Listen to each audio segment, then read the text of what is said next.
ఇప్పుడు ఒక వార్త వైరల్ అవుతుంది. ముఖ్యంగా 'ఆంధ్రజ్యోతి'లో ప్రముఖంగా ఇది ప్రచురించబడింది. సో, దీని మీద ఆల్రెడీ డిబేట్లు గూడా మొదలైనాయి. అదేందంటే, ఇప్పుడు ఆంధ్రప్రదేశ్‌కి సంబంధించిన ఒక సీనియర్ ఐఏఎస్ ఆఫీసర్ 50 ఏళ్ళు దాటిన వ్యక్తి, సౌమ్యుడు, మంచివాడు అనే పేరున్న వ్యక్తి. సో, ఆయన గతంలో జగన్ ప్రభుత్వంలో జగన్ చేసిన అనేక ఆర్థిక అవినీతి కార్యక్రమాల్లో ఆయన కూడా పాల్గొన్నాడు కాబట్టి ఆయనకి డబ్బులు కూడా బాగొచ్చాయి. దాంతో ఆయన హైదరాబాద్లో ఒక ఇల్లు కొని, ఇక్కడ ఒక అమ్మాయి ఆమెతో అఫైర్ పెట్టుకొని ఆమెను ఆ ఇంట్లో ఉంచాడు. ఆయనకి భార్య బిడ్డలు ఉన్నా కూడా ఇక్కడ హైదరాబాద్లో చిన్న ఇల్లు పెట్టి ఇక్కడ చేస్తున్నాడు. సో ఈ క్రమంలో ఆయనకి ఈ మధ్య ఒక సీరియస్ హెల్త్ ఇష్యూ వచ్చింది. హాస్పిటల్లో చేరాల్సి వచ్చింది. హాస్పిటల్లో జాయిన్ అయ్యాడు. ఆ హెల్త్ ఇష్యూ నుంచి బయటపడ్డాడు. కానీ ఆ హెల్త్ ఇష్యూ టైంలో ఆమె వేరే వాళ్ళతో అఫైర్లోకి వెళ్ళిందనేది ఆయనకు అనుమానం వచ్చింది. అనుమానం వచ్చిన తర్వాత వాళ్ళిద్దరి మధ్య గొడవలు మొదలైనాయి. నాకు హెల్త్ బాగాలేకపోతే నేను అన్ని రకాలుగా నిన్ను చూసుకుంటుంటే నువ్వు వేరే వాళ్ళతో అఫైర్లోకి వెళ్ళావు, వేరే వాళ్ళతో అఫైర్ పెట్టుకున్నావు అని వేధించడం మొదలుపెట్టాడు. ఆ సందర్భంగా ఆమెకు ఆయనకి గొడవలు వచ్చాయి. ఆ గొడవల్లో ఈయన తన ఆవేశాన్ని ఆపుకోలేక ఆమెని చాలా దారుణంగా కొట్టాడు. దాంతో ఆమె గోడకి తగిలింది, తల తగిలి పడిపోయింది. దాంతో హుటాహుటిన ఒక ప్రైవేట్ హాస్పిటల్కి తీసుకెళ్తే అక్కడ ఆమె చనిపోయింది. అక్కడ ఈయన కొట్టిన విషయం దాచిపెట్టి హాస్పిటల్ మేనేజ్మెంట్తో కుమ్మక్కయి ఫాలెన్ డౌన్ అండ్ డైడ్ అని కింద పడిపోయి చనిపోయింది అనేది సర్టిఫికేట్ డాక్టర్ల దగ్గర నుంచి తీసుకొని వచ్చేసి ఆమెను మామూలుగా వాళ్ళ బంధువుల సమక్షంలో దహనం కూడా చేసేసారు. సో కేసు కాకుండా ఈయన ఇన్ఫ్లుయెన్స్తో మేనేజ్ చేశారు.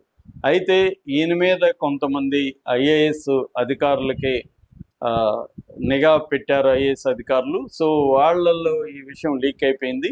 సో వాళ్ళందరూ ఇప్పుడు చెప్పుకుంటున్నారు. దీని మీద చంద్రబాబు ఏ నిర్ణయం తీసుకుపోతున్నాడు అంటే, గతంలో జగన్ అరాచకాల్లో భాగంగా ఉన్న అనేక మంది ఐపీఎస్ ఐఏఎస్ ఆఫీసర్లు ఇప్పటికి కూడా చంద్రబాబు ప్రభుత్వంలో మంచి పొజిషన్లలో ఉండారు. వాళ్ళల్లో ఏమీ మార్పు రాలేదనే దానికి ఇది ఒక ఎగ్జాంపుల్. దీని మీద చంద్రబాబు ప్రభుత్వం ఏం చేయబోతుంది అనేది ఈ ఆంధ్రజ్యోతి రాసిన సారాంశం. ఇక్కడ మనకి గత ఆంధ్రజ్యోతిని కానీ లేదా రాధాకృష్ణ కానీ గత కొంతకాలంగా మనం పరిశీలిస్తున్నప్పుడు మనం చాలా టాపిక్లు కూడా మాట్లాడుకున్నాం. మేజర్గా ఏంటంటే, ఆయనకు మరి లోకేష్తో ప్రాబ్లం ఉంది, బాలకృష్ణతో ప్రాబ్లం ఉంది అనేది బయట వార్త, ముఖ్యంగా లోకేష్తో. ఎందుకంటే రామోజీరావు చనిపోయినాక ఆ ప్లేస్లోకి రాధాకృష్ణ రావాలనుకున్నాడని, ఒక రాజగురువు లాగా తెలుగుదేశానికి ఉండాలనుకున్నాడనేది ఆయన సన్నిహితులు చెబుతారు. కానీ లోకేష్ ఆయన్ని పక్కన పెట్టి బిఆర్ నాయుడుని, టీవీ5 నాయుడిని తీసుకెళ్ళి చైర్మన్ చేయడం, ఆయనకి పెద్దపీట వేయడం అనేది జరుగుతుంది. సో రాధాకృష్ణకి ఇంపార్టెన్స్ ఇవ్వట్లేదు.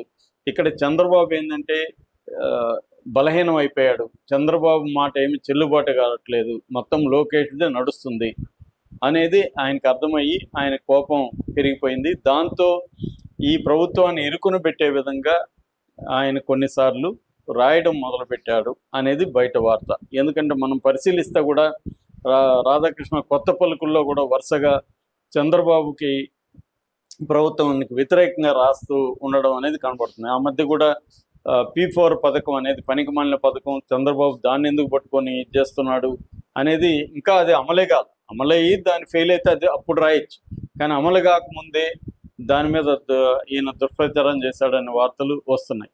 అట్లాగే మొన్న కూడా ఎమ్మెల్యేలంతా కూడా విపరీతంగా తినేస్తున్నారు, ఎక్కడ చూసినా అవినీతి జరుగుతుందో, అరాచకాలు జరుగుతున్నాయి, చంద్రబాబు వాళ్ళని కంట్రోల్ చేసే పరిస్థితిలో లేడు, బలహీనంగా ఉన్నాడు అన్న యాంగిల్లో రాశారు. మధ్యలో ఎవరేమనుకోకుండా జగన్ని తిట్టడం కూడా చేస్తుంటాడు ఆయన. కానీ ఆయన ఉద్దేశం ఇప్పుడు ఏంటంటే, చాలా విషయాల్ని చంద్రబాబుకి ఆయన డైరెక్ట్గా చెప్పగలడు కూడా. ఇట్లా జరుగుతున్నప్పుడు ఇప్పుడు P4 పథకంలో నిజంగానే లోపాలు ఉన్నాయి, దీన్ని సవరించుకోండి అనేది ఆయన అభిప్రాయం చెప్పచ్చు.